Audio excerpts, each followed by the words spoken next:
He was a single dad barely making ends meet when a wrong call woke him at 2 a.m. Most people would have ignored it, but he didn't. He got in his truck and drove into the rain, never imagining who would be waiting, and how that night would change 3 lives forever. If heartfelt, powerful stories about second chances and quiet courage move, you make sure to subscribe and join us. Now, let's begin. Single dad got a wrong call at 2 a.m. He showed up anyway, and the heiress asked him to stay forever. The rain didn't start with a whisper that night. It came like a warning, heavy, relentless drumming on the tin roof of the modest one-story home in the outskirts of Trenton, New Jersey. Miles Cooper was just finishing the last of the dishes in the sink, hands raw from the warehouse shift and still faintly smelling of motor oil and old cardboard. He glanced at the clock, 1:57 a.m. He should have been asleep hours ago, but Eli, his son, had woken from another nightmare. It took a warm blanket, a reheated grilled cheese, and a 20-minute loop of ocean waves to calm him back to sleep. Now the house was quiet again except for the storm. Miles dried his hands, picked up his old mug, and poured the last of the lukewarm coffee. That's when the phone rang. He stared at it. Unknown caller. 1:59 a.m. He should have let it go to voicemail. No one called with good news at this hour. But something in instinct he couldn't name made him pick it up. "Hello," he said, voice low. There was a pause. Then a woman's voice cracked and uneven. "Please, don't hang up. Just come." 1425, Willow Creek. I can't breathe. Please." Click. Miles blinked, looked at the screen. The call had ended. The house was silent again, save for the hum of the fridge and the distant roar of rain. It would be easy, normal, even to dismiss the whole thing as a prank, a wrong number, maybe even a bad dream. But the woman's voice. Something in it wasn't fake. It wasn't playing for attention. It was raw, ragged, real. He stepped into Eli's room and checked on him curled under the space-themed blanket, clutching his stuffed bear like it was the last safe thing in the world. Miles brushed the boy's hair back, whispering a silent apology. 2:07 a.m. The truck engine groaned as he turned the key headlights, cutting through sheets of rain. Willow Creek Drive was 15 minutes north, winding into the wooded hills above town where the old estates were remnants of another century's wealth. Miles had been there once years ago, delivering granite tiles for a renovation job. But 1425. That address didn't ring a bell. The GPS led him past gated properties and moss-covered signs until he reached a rusted mailbox nearly hidden under ivy. 1425, Willow Creek. No gate. The driveway stretched uphill like a tunnel between towering oaks. He hesitated. His heart thudded.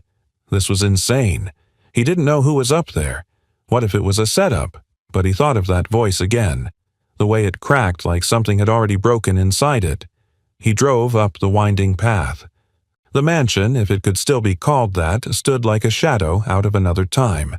Stone walls streaked with moss, shutters hanging crooked. The front porch sagged slightly and the brass knocker was tarnished green. But the porch light was on. Miles killed the engine and stepped into the downpour. He took the steps 2 at a time and knocked. Silence. He was about to knock again when the door creaked open. She stood barefoot in a silk nightgown drenched at the hem. Her hair clung to her face, dark and wet, and her eyes were rimmed with red. She held a crystal glass loosely in one hand, half full with something amber and shaking. And she looked at him like she had seen him before. Or maybe wished she hadn't. "You're not him," she whispered. "No," Miles replied gently. "I got a call. This address. A woman in distress." She blinked, looked past him into the rain. The glass slipped from her fingers, shattered on the marble floor. "I called my therapist," she said, voice paper thin. "I must have hit the wrong number." Her knees buckled. Miles caught her before she hit the floor, arms instinctively wrapping around her trembling frame. He guided her inside, past the broken glass into the grand but faded living room. An ornate fireplace sat cold and lifeless beneath a crumbling portrait. He eased her onto the tufted couch, fetched a blanket from the nearby chair, and draped it around her shoulders. "Do you want me to call someone?" he asked. She shook her head. There's no one left to call. She wasn't drunk, not really. Grief had a way of making people look like they'd been drinking. Her eyes were too lucid, too tired. "Do you have a name?" she asked after a long pause. "Miles Cooper." "And you just came." Her voice trembled. Didn't feel right not to. She looked at him again. Really looked, and something in her gaze shifted, like a cracked mirror catching a sliver of sunrise. "I'm Alina Royce," she said, "and I haven't let a soul in this house in 4 years." The fire sputtered to life minutes later. Miles had found matches and dry logs in a bin near the hearth. As the warmth filled the room, the rain softened outside like it too had said what it needed to say. Alina sipped warm tea, now silent eyes fixed on the fire. "Why did you stay?" she asked without looking at him. Miles thought for a moment. "Because someone called me like they didn't want to be alone, and I know what that feels like." A long silence stretched between them, comfortable this time. He stood unsure if it was time to go. "You don't have to leave yet," she said softly. He turned. "You can sit a while, if you'd like." Miles nodded and lowered himself back into the armchair. Outside, the rain had not stopped, but inside something had begun. Something small, something human, something that stayed. Morning arrived hesitantly, pushing aside the last hush of the storm. The mansion at 1425 Willow Creek looked less haunted in daylight, but no less lonely. A pale sun filtered through sheer curtains, casting fragile light across worn wooden floors and chandeliers that hadn't sparkled in years. Miles woke slowly, unsure for a moment where he was.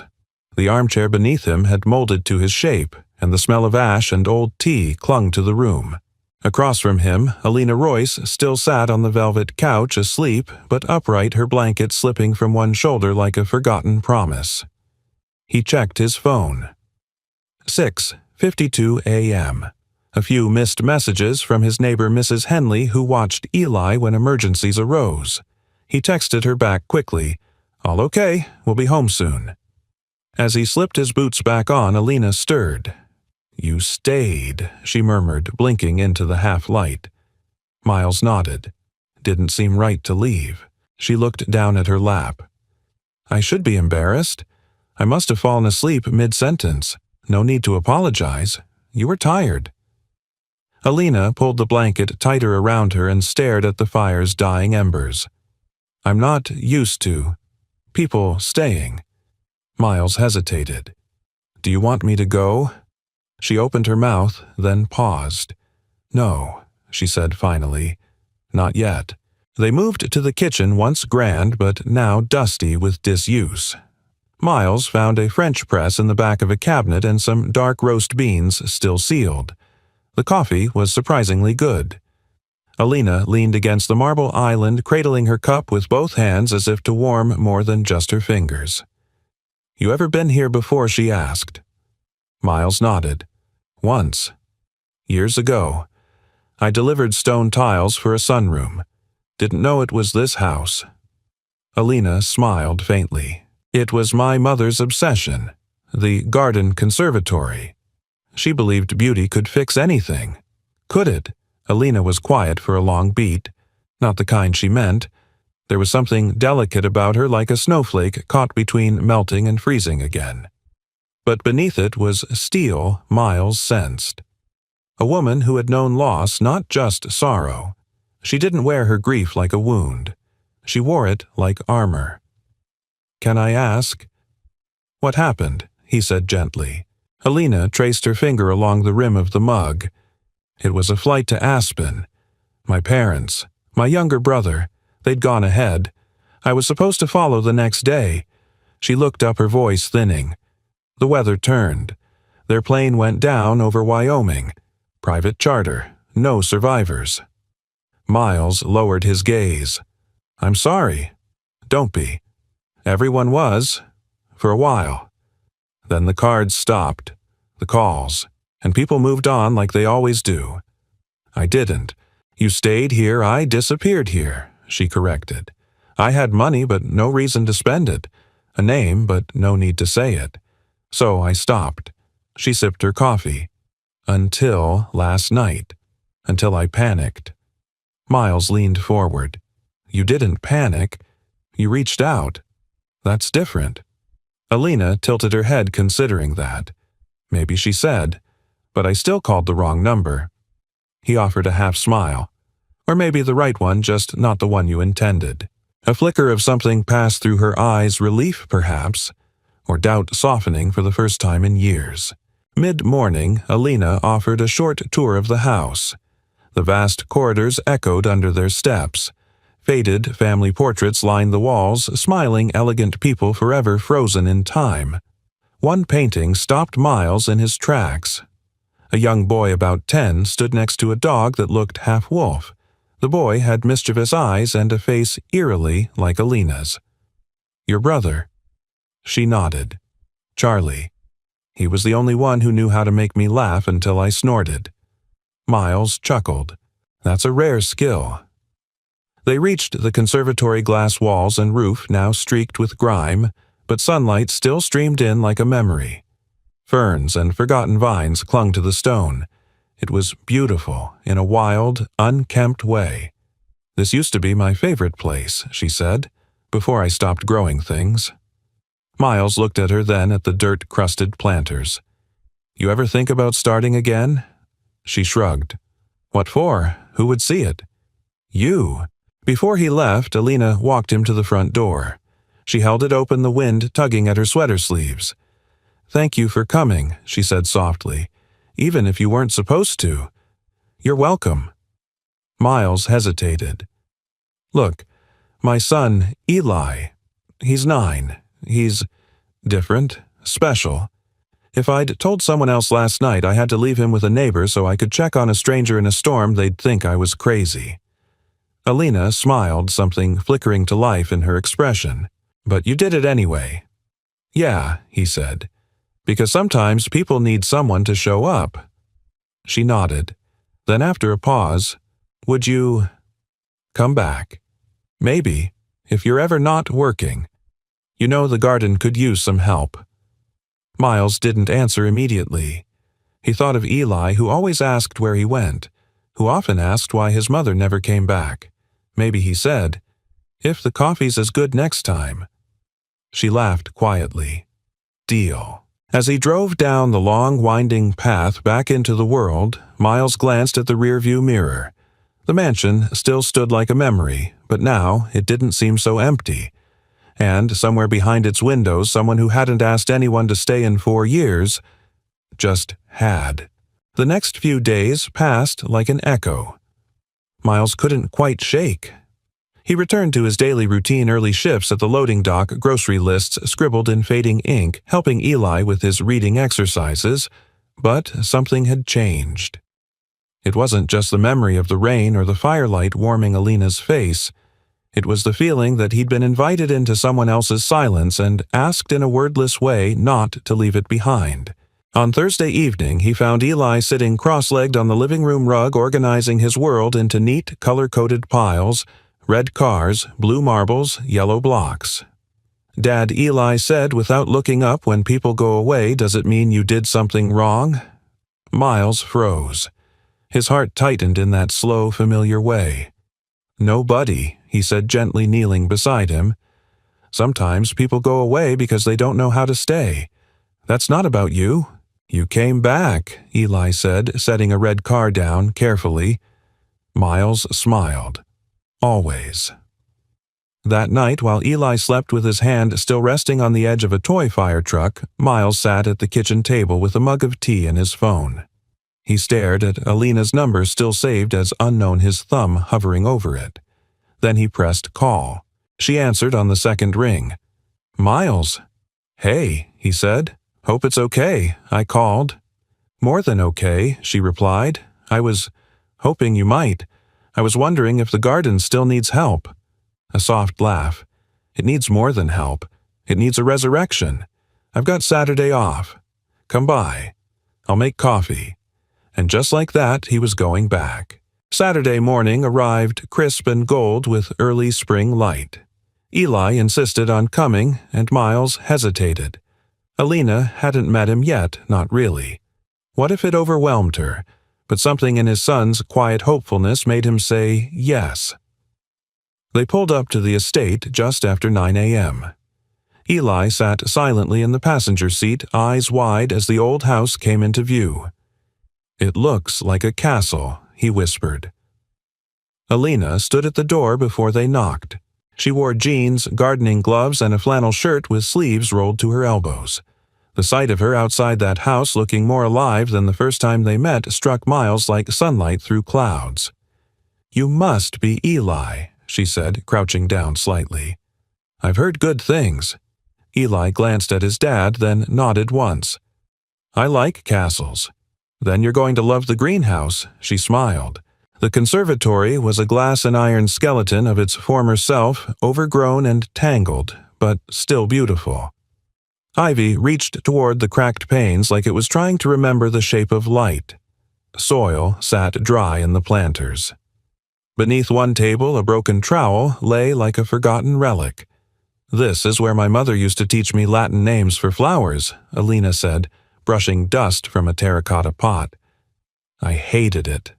But now, I don't know, maybe it was her way of holding on to things that bloom." Miles rolled up his sleeves. "Let's give her something worth holding again." Eli wandered quietly from planter to planter, touching leaves, whispering names he made up on the spot. Crawly green, spiky snake vine, leafy sea monster. Alina laughed when he told her a geranium was secretly a superhero. It wasn't a polished, polite laugh. It was sudden, real, and it startled her enough that she looked down almost embarrassed. Miles noticed. "You don't laugh often, do you?" Not, since she replied softly, the sky fell. He didn't press her. Some wounds he knew needed time before they were named aloud. Instead, he changed the subject. "This place has bones. We could sand down the benches, clear out the broken pots, even build a new compost bed outside." Alina smiled. "Are you offering to be my garden architect free of charge?" he said. "But I accept coffee as currency." As the day wore on, the three of them fell into a quiet rhythm, digging, clearing, organizing. Alina moved with the cautious determination of someone learning how to live again. And Miles watched Eli do something rare, relax. At one point, Eli tugged Alina's sleeve and pointed at a patch of old moss near the garden wall. "It's soft," he said, "like the carpet in my favorite book." She knelt beside him, touching it. "It is," she said. "I used to sit here with my brother. He'd make up stories about the vines being dragons." "Did he go away?" Too, Alina swallowed. "He did, but he still visits. In here." She touched her heart gently. Eli mirrored her motion, then looked up at Miles. "Can I come again next time Miles met Alina's eyes?" She gave a small nod. "Yeah, buddy," Miles said. "I think we'll be back." Later, while Eli played in the yard, Alina and Miles sat on the back steps sipping coffee from mismatched mugs. "He's remarkable," she said, quiet but present. "He sees things I miss. He's always been like that," Miles said. "Sensitive, aware. The world's loud for him, but he listens anyway." She nodded. "I forgot what that feels like. Being heard." Miles looked at her, not speaking, and in the space between them something began to root. Not romance, not yet, but something more essential. Recognition. A shared quiet. A steadying. "You know," she said, "I thought when my family died, I died with them. I let the silence become my entire world." And now he asked. Alina stared out at the greenhouse where Eli was pretending to command vines with a stick like a wizard. Now the silence has company. As they drove away that evening, Eli looked out the window and said, "She's not sad like before." "No," Miles said, glancing in the mirror at the woman standing on the porch waving softly. "She's starting to grow again, and as the sun dipped behind the trees, the road ahead no longer looked so long. It looked like it might be leading somewhere worth going. The first week of April crept in with unseasonal warmth, melting what was left of the frost and bringing with it the scent of damp earth and lilacs barely blooming. Miles and Eli returned to Willow Creek every other day after school and worked spending late afternoons in the greenhouse, slowly taming the wilderness. Alina seemed different with each visit. Still reserved, yes, but the stillness inside her had changed shape. It no longer felt like absence. It felt like someone remembering how to live. Eli called her Miss Alina and had decided she was officially keeper of plant names. She accepted the title with mock seriousness, jotting down his invented species in a little leather notebook. Miles watched them from the side, sometimes wiping sweat from his brow with a worn hand towel, struck by how easy the laughter came now. How natural the three of them looked in the sunlight. It was one of those late afternoons after Eli had gone off chasing a dragonfly with a stick when Alina cleared her throat. "I want to make you an offer," she said. Miles looked up from the pile of broken terracotta he was sorting. "Oh, don't worry," she smiled. "Not marriage." "Yet?" He chuckled. "That's a relief." I left my tux at the laundromat. But when she didn't laugh in return, just stared down at her gloved hands, he knew she was serious. "You're spending hours here working, fixing things, making this place breathe again. And I have all this space, rooms collecting dust. I was thinking, what if you and Eli moved into the guest house just for a while?" The words landed in him like a stone in still water, quiet at first, then rippling outward. "Alina." He started, but she held up a hand. "Not charity, not pity. I'm not trying to save you. This house has been a tomb for too long. But when you and Eli come here, it feels like something new is growing. And I want more of that." He didn't respond right away. She didn't rush him.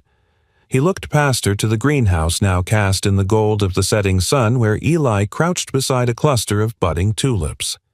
Then down to his own calloused hands, stained from years of work that rarely paid enough. A part of him wanted to say yes, wanted it so badly he ached. But another part hesitated.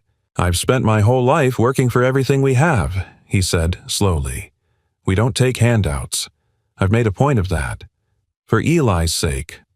"Then don't think of it as a handout," she said. "Think of it as a partnership." He raised a brow. "The house needs restoring," she continued. "The grounds are a mess. I can't manage it alone. I'm willing to hire someone, but I'd rather it be someone who already knows the soul of this place. And you bring more than just labor. You bring intention." Miles blinked. "That's one hell of a job title." Alina finally let out a soft laugh. "Then consider it a residence with purpose." That night, long after Eli had fallen asleep in his bed surrounded by plastic dinosaurs and art projects, Miles sat alone on their sagging sofa trying to think straight. What was he so afraid of? The offer was genuine. Alina wasn't the type to manipulate or guilt anyone.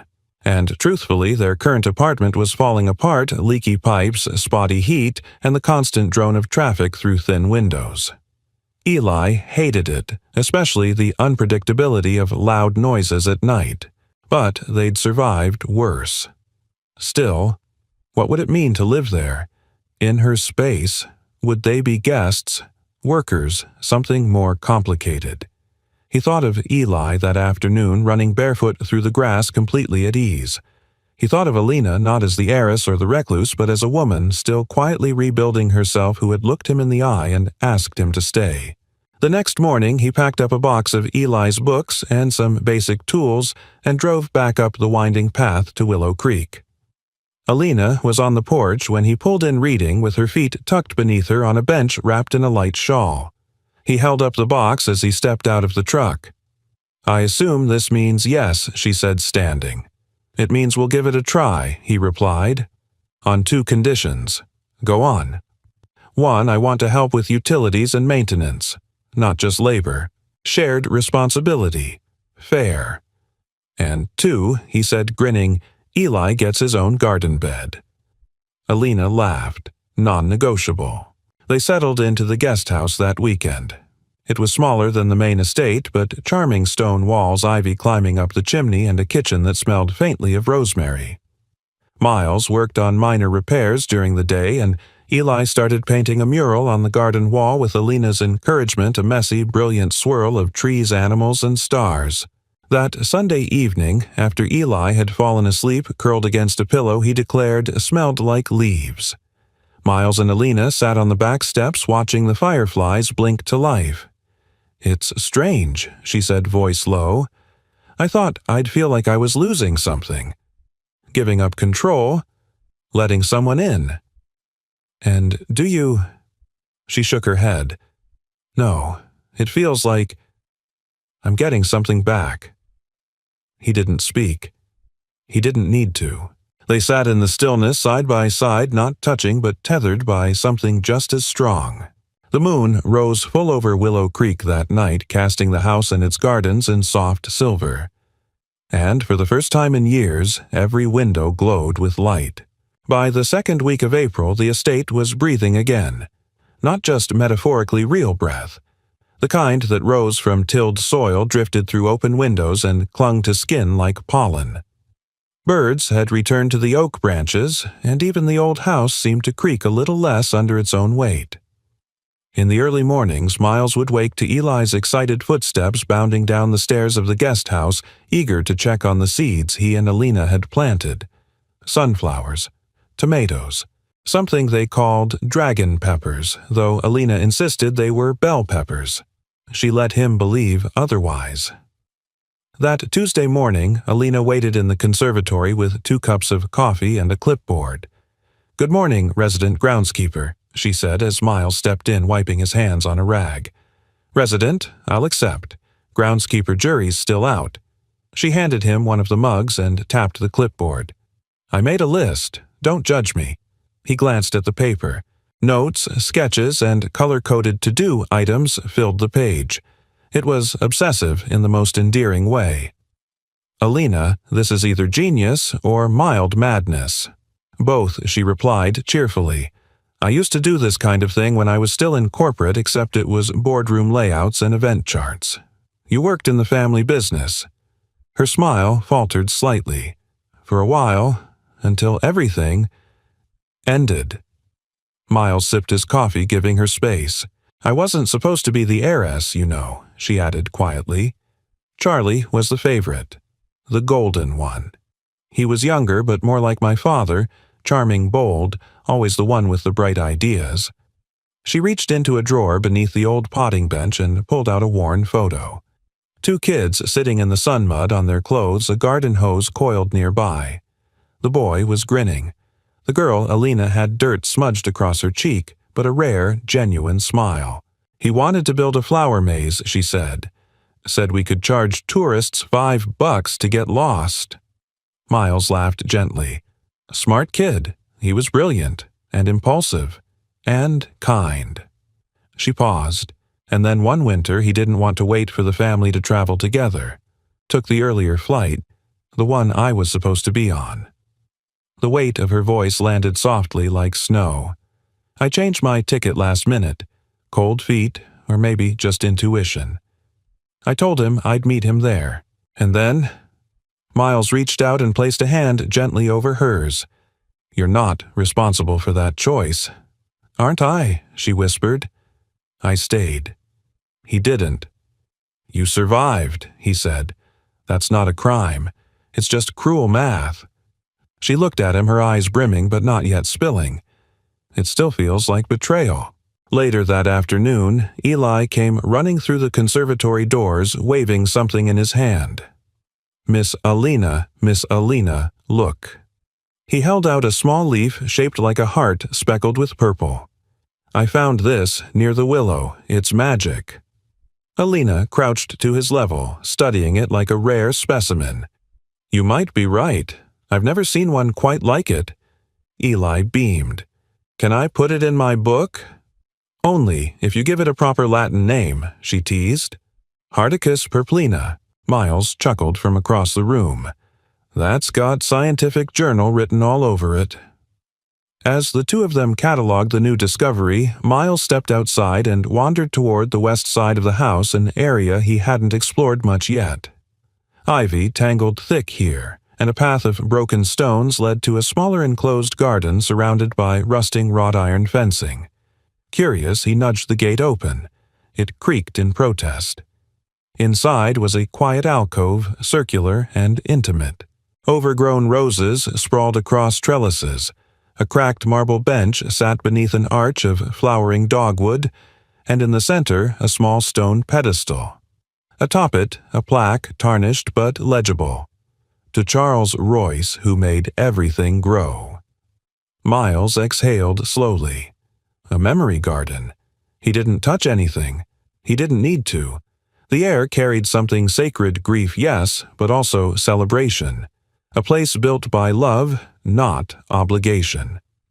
He returned to the house without telling Alina where he'd been. Not yet. That evening, after dinner, they sat outside under strings of old fairy lights Alina had found in a drawer and insisted on reusing. The bulbs flickered gently, casting a soft glow over the deck. Eli had fallen asleep, curled in a hammock with a book half open across his chest. A drawing of Hardicus purplina had fallen to the ground. "He's happy here," Alina said. "Yeah," Miles replied. "He hasn't clung to me at night since we moved in." She looked at him, then not just looked, but saw him. A man with lines at the corners of his eyes and sun on his neck. A man who'd carried his son through fire and kept walking. "You're a good father. Some days I feel like I'm barely holding it together. Maybe that's what being a good parent means.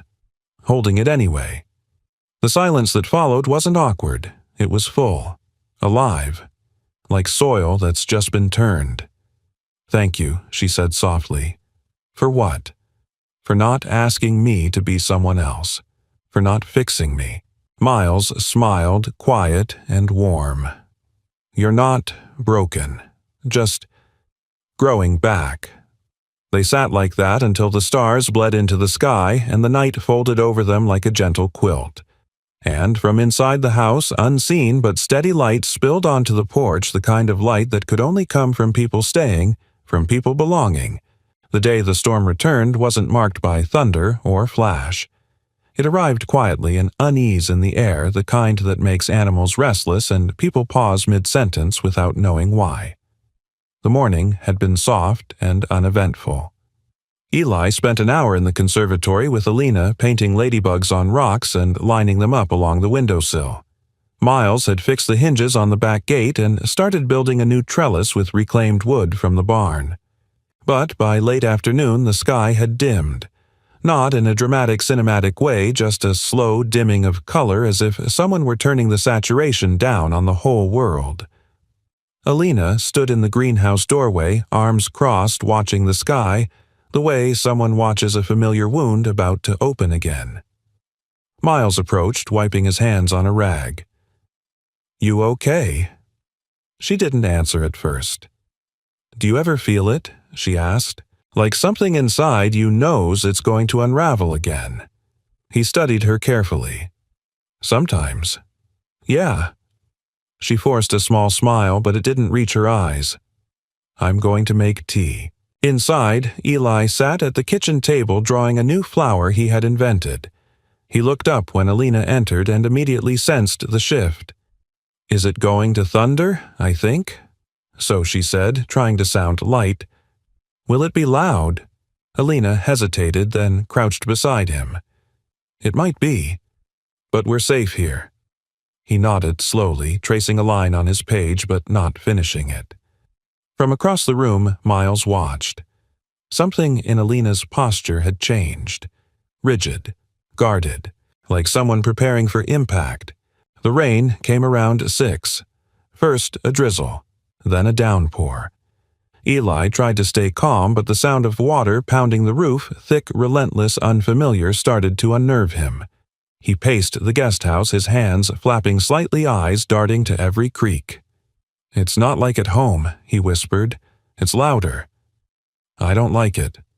Miles crouched in front of him, grounding him with both hands on his shoulders. I know. But we're okay. It's just water. It's like the roof is getting a back massage. That earned a small smile. A breath. Miles exhaled. Do you want to go to the main house? Maybe it'll be quieter. Eli nodded. They ran through the raincoats over their heads and arrived soaked at Alina's door. She opened it with a strange look, part worry, part something else. Storm's getting worse, Miles said, shaking off his coat. I know, she said quietly. Eli made his way to the living room, curled up under the thick throw on the couch. Alina sat beside him, stroking his hair with a hand that trembled just enough for Miles to notice. He didn't say anything. He went into the kitchen to warm milk, added a hint of honey, and brought it to her. She took it with a nod of thanks. Then it happened. A sudden crack, closed jarring. Lightning followed by a sharp clap of thunder. Eli cried out instinctively, burying his face into the couch. Alina froze. Miles moved toward his son, kneeling beside him. You're okay, bud. I'm here. I wanted to stop, Eli whispered, tears threatening to spill. Alina stood, rooted eyes locked on the window, breath shallowing. Her lips moved as if she were counting, but it wasn't working. Her hand clutched the edge of the table, knuckles white.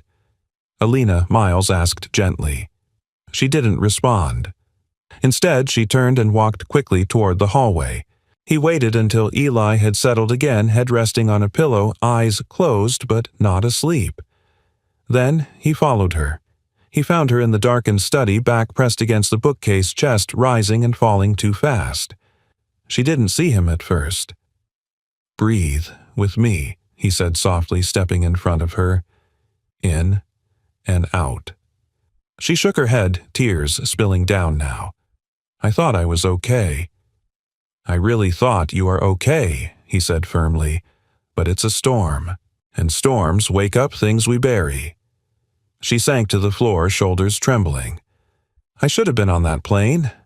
If I had, maybe they stop. His voice wasn't loud, but it was steady. Don't go back there. You didn't get on that plane. That was not your fault.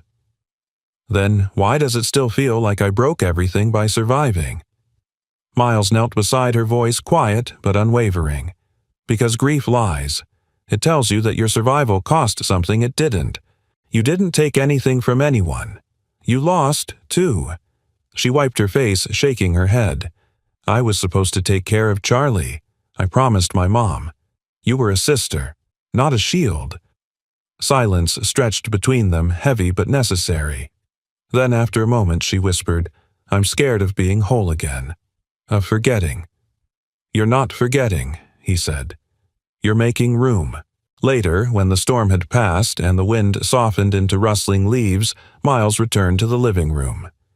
Eli was asleep, peaceful now, curled like a question finally answered. Alina stood nearby, watching him. He trusted me, she said, even when I froze. He didn't run. He knows you care. That's what he sees. She nodded. Then, without thinking, she reached out and touched Miles's arm lightly, like checking if he was really there. Thank you, she said. For what? Staying. The next morning, the air smelled clean, reborn. The garden shimmered with dew. In the silence that followed the storm, 3 people woke in a house that had finally let the past echo and then let it go. And somewhere quietly, something deeper than comfort had taken root. Not just healing, but trust. The sun returned 2 days after the storm, golden and gentle as if apologizing for what had passed. The earth soaked it up greedily. So did the people at Willow Creek. But something in the air had shifted. Miles noticed it first. Alina was quieter than usual. Still kind, still present, but distant in a way she hadn't been since the beginning. She moved through the house like someone rehearsing the role of themselves, smiling at the right moment, saying all the right things, but something was missing beneath it all. He didn't push her. He'd learned not to chase people into their silences. But Eli noticed, too. On Saturday morning, as they sat on the porch steps, Eli clutched his sketch pad and stared off toward the greenhouse. "Miss Alina doesn't laugh anymore," he said softly. "She'll laugh again," Miles replied, brushing a leaf off his son's shoulder. "Did I do something wrong?" The question hit Miles like a sudden wind. "No, buddy. Not at all." Eli pressed his pencil down a little too hard, snapping the tip. "She liked my dragon peppers. She still does." Eli didn't reply. He got up and walked into the house. Later that afternoon, Miles found a note on the kitchen counter. In Eli's handwriting, crooked, careful, full of emotion, he didn't yet know how to say. "Dear Miss Alina, I don't know if you're sad because of the storm or because I'm not funny anymore, but I think you're brave. And I like your flowers. If you want, you can borrow my red crayon. It helps when I feel mad or gray. Love, Eli." He read it twice, heart tight in his chest. Then he folded it carefully and tucked it into a small brown envelope. That evening, when the estate was quiet and the sun had melted into orange, Miles made his way to the main house alone. He found Alina in the study, her back to him, flipping through a leather-bound photo album she'd left untouched for years. "I wanted to give you this," he said, holding out the envelope. She took it with both hands, fingers trembling just slightly. Her eyes moved across the page. She didn't cry. She smiled. And something cracked, not broken, but softened. "He's remarkable," she whispered. "He sees people, even when they're trying not to be seen." Alina held the letter to her chest, then looked up at Miles. "I thought I was ready," she said. "After the storm, I thought something inside had shifted for good. But it's harder than I expected to stay open when you've lived closed for so long. You don't owe anyone a perfect version of yourself," Miles said, "but I want to be better. For Eli. For you." He stepped closer. "You are better. You're just not finished yet." She looked down at the envelope again. "He offered me his red crayon," she murmured, laughing softly. "That's love, isn't it?" "That's Eli," Miles said. "And yeah, that's love." The next day, Alina returned the crayon in person. She walked down to the garden where Eli sat on his small wooden stool, sketching what appeared to be a cross between a tomato plant and a rocket ship. "Hi," she said. Eli looked up surprised, but not afraid. "I got your letter," she said, kneeling beside him. "Are you still sad?" "Sometimes," she admitted. "But I'm trying to be brave like you." He studied her for a moment, then offered the crayon again. "Keep it longer this time," he said. "Red is strong." Alina smiled. "Thank you." "I made you something too," Eli said, rummaging in his bag. He pulled out a small laminated card drawn in marker. "Official Garden Club membership. Miss Alina. Level Brave Flower." She took it like it was a medal. Later, Alina found Miles in the workshop sanding down an old bench. "I want to reopen the greenhouse," she said, eyes glowing. "Not just for us, for other kids, other families." Miles paused mid-sanding. "You mean like a program?" "Yes. Art, gardening, sensory spaces, a place where kids like Eli and parents like you can feel safe." He turned to her, eyes full. "That's a big step. It's not just about healing anymore," she said. "It's about giving something back. Charlie would have wanted that." Miles nodded slowly. "Then let's build it right." In the following days, Alina and Miles began drawing up plans. She reached out to contacts in her old network: therapists, educators, designers. For the first time in years, she returned to her name. Not as an heiress, but as someone with purpose. Alina Royce, Director. Willow Creek Center for Growing Things. The website domain was bought, blueprints were drawn, meetings were scheduled, and still every morning she returned to the garden first. To the boy who offered crayons instead of answers, to the man who showed up when no one else did, to the life she hadn't known she was still allowed to choose. One evening, after a long day of cleaning out an old wing of the estate, Miles walked into the conservatory and found something waiting on the potting bench. A small, red-painted flower pot. Inside it, a folded card. Miles 4 showing up. for staying, for making space for us to grow. You are now officially master of quiet courage. The Garden Club.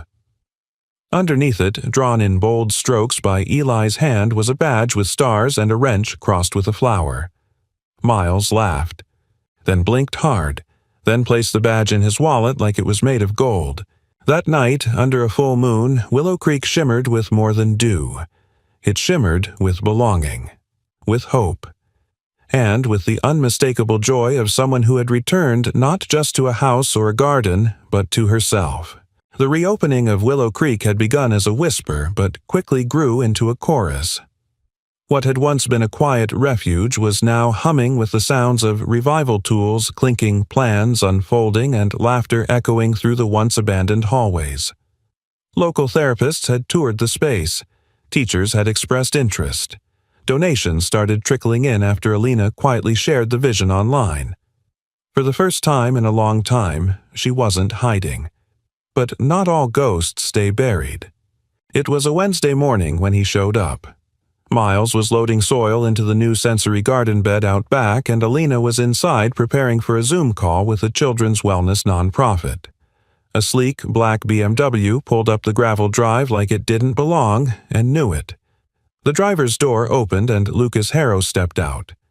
Tailored jacket, designer shoes, and that unmistakable air of someone who never questioned whether he belonged somewhere. Miles wiped his hands on a towel, standing slowly. He didn't know who the man was yet, but everything about him triggered a quiet alert in his bones. "Can I help you?" Miles asked evenly. Lucas barely glanced at him. "You're the one who moved in." The gardener. "Something like that." Lucas turned toward the main house, already climbing the stairs. "I'm here for Alina." Miles didn't stop him, but he followed. Alina was just stepping out of the study when she saw him. She froze. "Lucas," she said, voice quiet, unreadable. He opened his arms like no time had passed. "Alina, God, you look." He stopped, studied her. "Different. What are you doing here? I heard you were building a charity project in your backyard," he said with a smile too white, too polished. "I had to see it for myself." Miles stayed behind near the hallway. Alina glanced at him briefly. Her shoulders squared. "It's not a charity. It's a center for families, for kids who need a place to feel safe." Lucas shrugged. "It's just surprising. The Alina I knew didn't do dirt." Alina didn't flinch. "Maybe you didn't know me as well as you thought." Lucas stepped closer, voice dipping just enough to sound intimate. "You know, your name still means something, right? You could be anywhere. New York, Paris. Why bury yourself in this old mausoleum?" "Because this mausoleum saved me," she replied, "and it's going to save others." Miles didn't realize he'd moved closer until Alina's fingers brushed his. Lucas's eyes narrowed. "So this is your new project?" he asked, voice cold now. "Handyman turned life partner?" "Don't," Alina said, calm but firm. "Don't diminish people because they live differently than you." Lucas scoffed. "I'm just saying, be careful. This place is your last name. You start inviting people in, especially ones with stories. It doesn't take much to ruin what's left of your reputation." Miles stepped forward, then quiet but steady. "You should go." Lucas laughed bitterly. "Of course. The muscle speaks." But Alina stood straighter. "Lucas," she said, her voice now sharp with grace. "I built a life with marble walls and quiet dinners and the right names on my arm. And I was miserable. So, no, I don't need protecting, and I don't need you." A pause. "But I do need people who stay when it storms."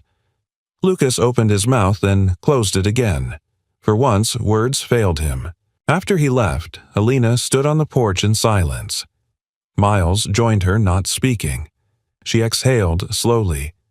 "That man once asked me to marry him on the balcony of a yacht off Santorini. I'm guessing you said no." "I said yes." Miles turned. "Really?" "It lasted 6 weeks. My grief didn't match his image of me." "I can't picture you on a yacht." Alina smiled faintly. Neither can I anymore. They stood in the quiet, the wind rustling through budding vines. Then she looked at him. Do you ever worry the past is going to knock everything down again, every day? Miles said. But I build anyway. That evening, Eli returned from school to find Alina sitting in the garden with an old box beside her. Inside were photographs, letters, and mementos, pieces of her past she hadn't touched in years. I'm going to tell you a story, she said as Eli sat cross-legged beside her. About someone I used to be, and why I'm not her anymore. She spoke carefully, choosing words Eli would understand but not watering down the truth. About love that looked perfect but felt cold. About people who only stayed when it was convenient. About realizing that real strength wasn't in shutting people out but in letting the right ones stay in. Eli listened closely, then reached into the box and pulled out a faded photo of Alina and Charlie. He looks like you when you laugh, he said. Alina blinked hard. He was my best friend. He still is, Eli said simply. That night, Miles walked into the conservatory and found Alina standing barefoot among the flowers. The glass ceiling above glowed with stars. You stood up for yourself today, he said. I did. Proud of you. She turned. I wasn't sure I had it in me. Turns out, Miles said softly, you have a lot more in you than anyone ever gave you credit for. Alina reached out then, not just emotionally, but physically resting her hand gently over his chest. Thank you, she whispered, for showing me. And in that moment, under glass and stars and memories blooming again, it wasn't just about healing anymore. It was about becoming. Together. The morning sky was deceptively bright with a kind of stillness that usually came before trouble. Birds chirped more nervously than usual. The air felt heavy with something unsaid. Miles noticed it in Eli first. The boy had been quiet all morning, toying with his cereal without eating hands, fidgeting with the sleeve of his hoodie. Alina had greeted him warmly, even made his favorite apple cinnamon muffins, but Eli barely looked up. Everything okay? Champ, Miles asked, crouching beside him. Eli gave a small shrug. Just tired. But Miles knew that tone. It wasn't tired, it was worried. Later after breakfast, Alina found him in the garden sketching with his back to the house. She knelt beside him, brushing leaves off her jeans. Are the dragon peppers behaving, I guess? Eli mumbled. She tried to peek at his sketchbook, but he closed it. I drew a monster, he muttered. It lives in people's heads. Makes them leave. Her heart skipped. Did someone say they're leaving? No, he said, voice small. But that man with the car came.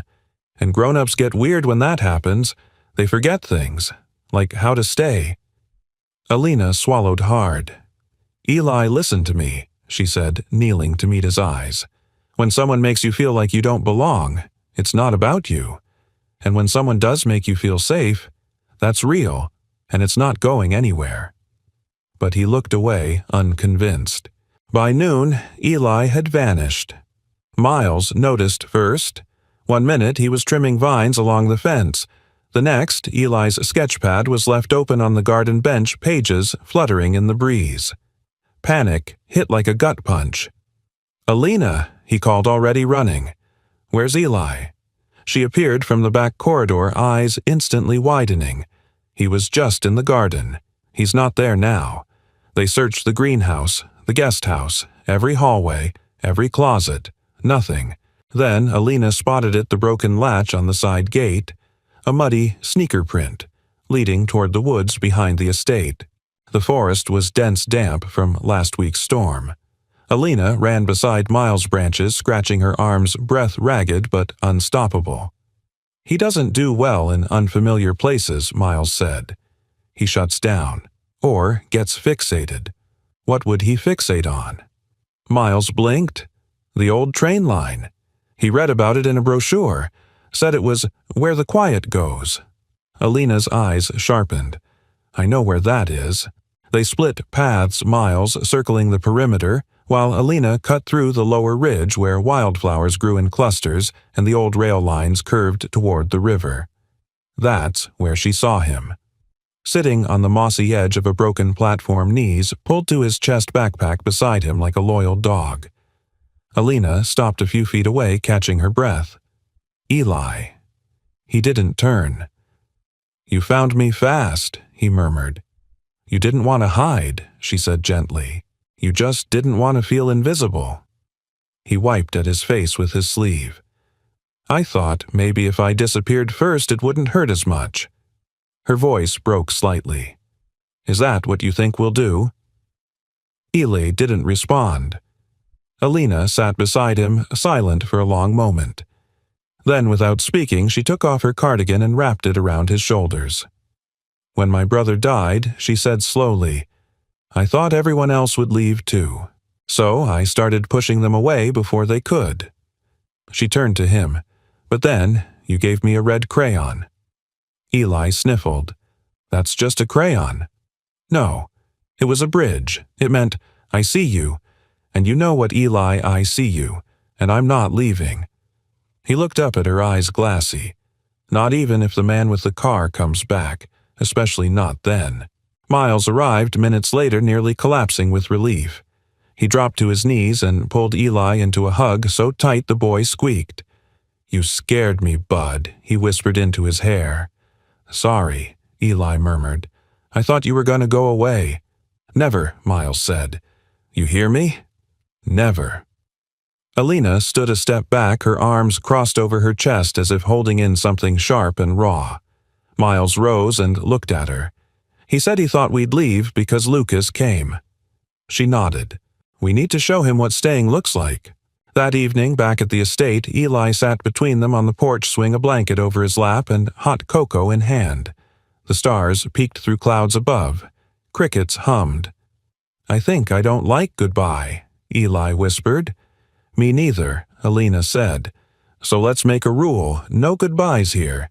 Just see you tomorrows." Eli nodded. "Okay." Miles draped an arm around his son, then around Alina. For a moment, they sat in the kind of silence that only comes when people finally feel safe.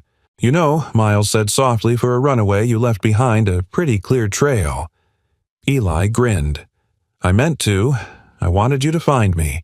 Later that night, long after Eli had fallen asleep, Alina stood at the edge of the garden alone. The moonlight illuminated the stones, the archway, the soil that had seen so much loss and now so much life. Miles stepped beside her. "You were amazing today."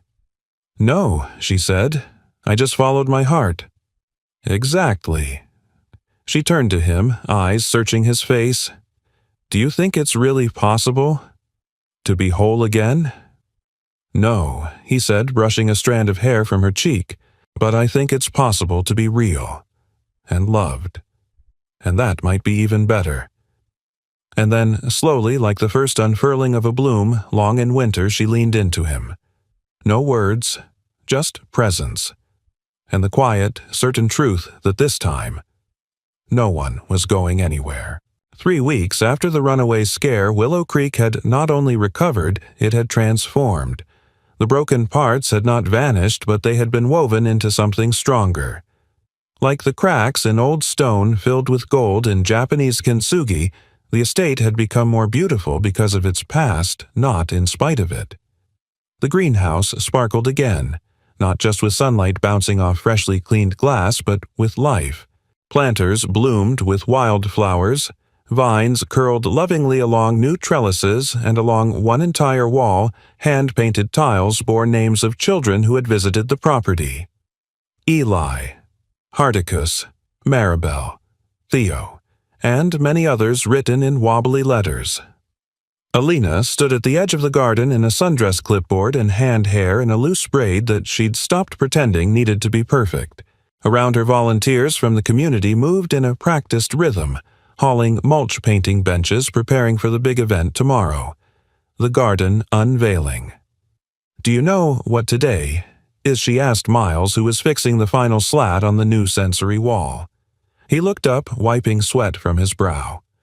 "If you say your birthday, I'll panic because I didn't get you anything." "Not quite," she smiled. "Today marks 100 days since you answered the wrong call." He paused. looked around, then at her. Funny how the wrong call turned out to be exactly the right one. "You were my rescue," she said quietly. "You were mine too." Alina's eyes shimmered, but she didn't cry. She didn't need to anymore. She had learned how to feel without unraveling. Inside the main house, Eli sat at the kitchen table with his newest friend Maya, a girl his age with selective mutism. She'd been brought by her aunt a week earlier, and to everyone's amazement, Eli had been the first person she'd willingly communicated with using drawings, hands, and the language of shared space. Today, they were building wind chimes from old spoons and ribbon, quiet music for quiet minds. Alina watched them for a moment from the doorway and felt her throat tighten. This was what healing looked like, not a grand epiphany, but a child humming while they create. A room that once echoed with emptiness, now echoing with possibility. That afternoon, Alina held the first staff meeting in the sunroom. It was just her Miles, a part-time counselor named Rosa, and a local therapist who volunteered every Tuesday. They sipped sweet tea and went over the schedule for the launch. "Do we have enough chairs?" Rosa asked, flipping through the checklist. "Enough to seat a small village," Miles replied. "Press?" Alina asked. Local paper confirmed. Rosa nodded. "They want to feature your story." Alina stiffened slightly. "Don't worry," Miles said, touching her hand. "You control what's shared." She nodded. "I'm not hiding anymore, but I want the focus to be on the kids. The place. Not me. Then that's what it'll be." That evening, Alina and Miles walked the perimeter of the estate together, checking last-minute details. Solar lanterns lit the pathways. The repaired fountain burbled at the center of the courtyard. There was music in the air, soft wind leaves in motion, the murmur of new life settling into old bones. They paused at the memorial garden, now surrounded by benches and flowers in full bloom. A new plaque had been installed beside the one for Charlie. "This garden is for the ones who stayed, and the ones who found their way back." Alina ran her fingers across the words. "Charlie would have loved this." "I think he does," Miles said. She turned to him, emotion in her eyes. "You think we can really do this? Build something that lasts? You already are."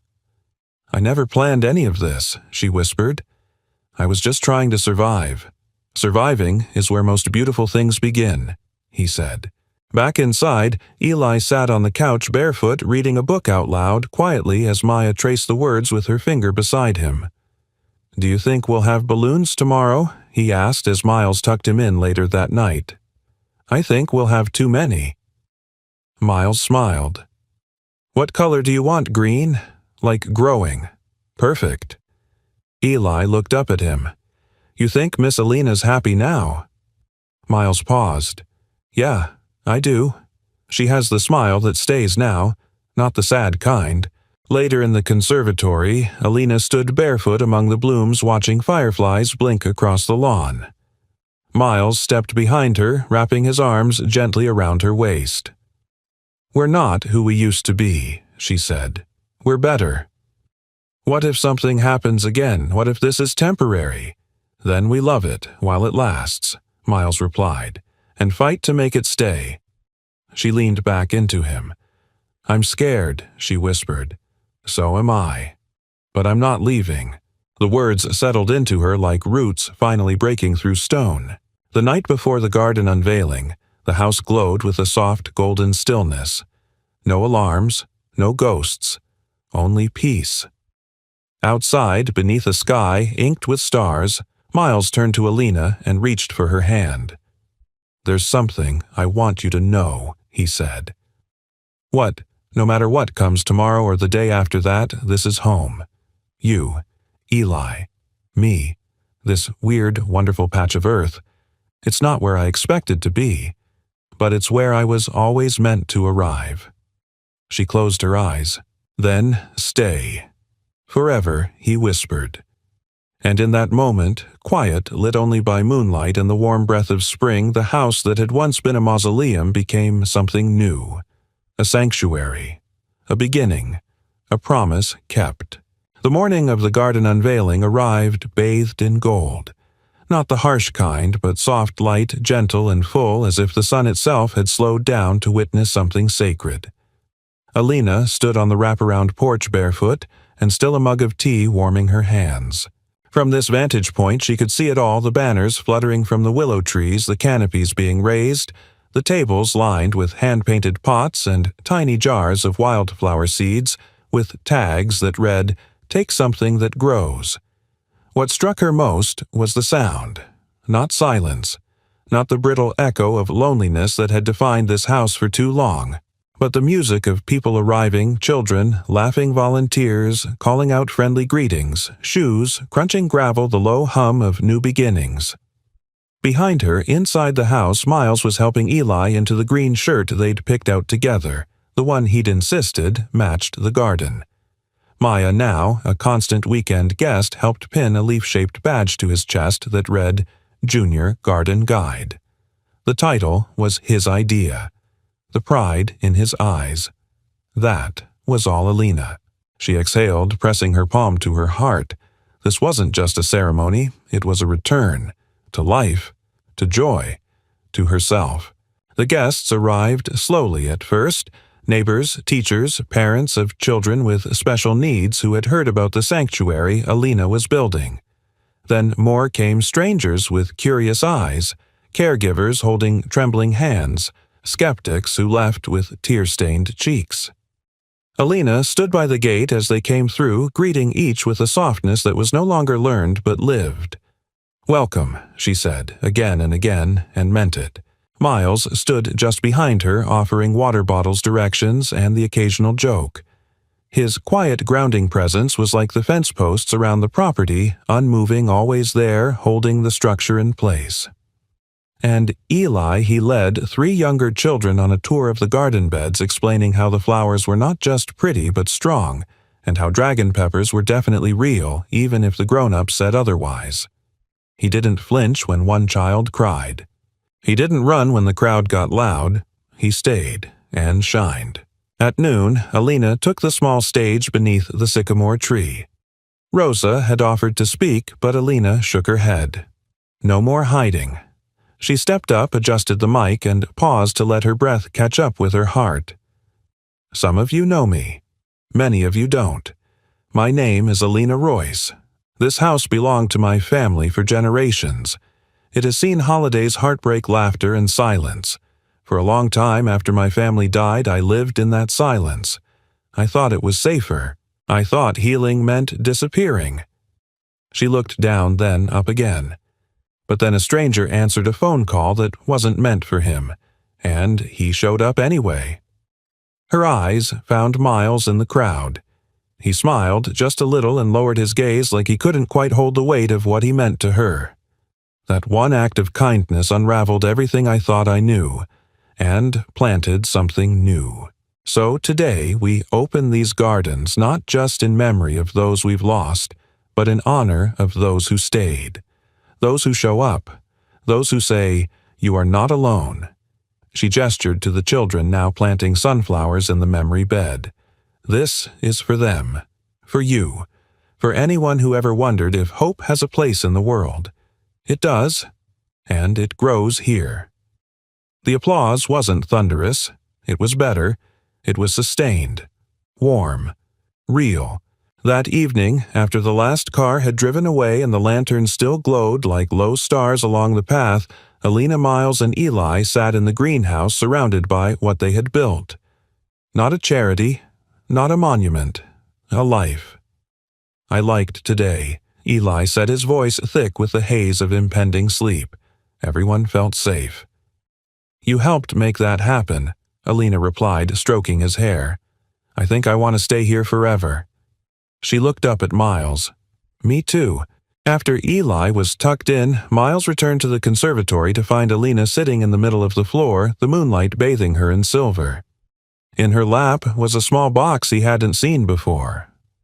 "What's that?" he asked. "Charlie's thing," she said. "I hadn't opened it in years. Thought maybe I would tonight." She lifted a worn-out notebook and a tiny toy compass, the kind you'd find in a cereal box. a folded map of the backyard they once dreamed of turning into a pirate island, a photo of them in rain boots, soaked and grinning. He used to say the best adventures begin in the mud. Miles sat beside her, watching her eyes shimmer but not break. "I think he'd be proud," he said. "He would have loved Eli," she whispered. "Would have built him a dragon-shaped wheelbarrow." "There's still time." Miles smiled. She reached into the box one last time and pulled out a card.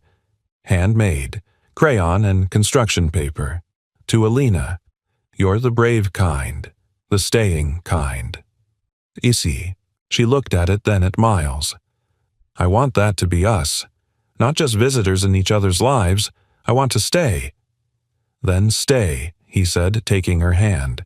"As long as it takes, as long as you want." "Forever," she said softly. "If that's okay."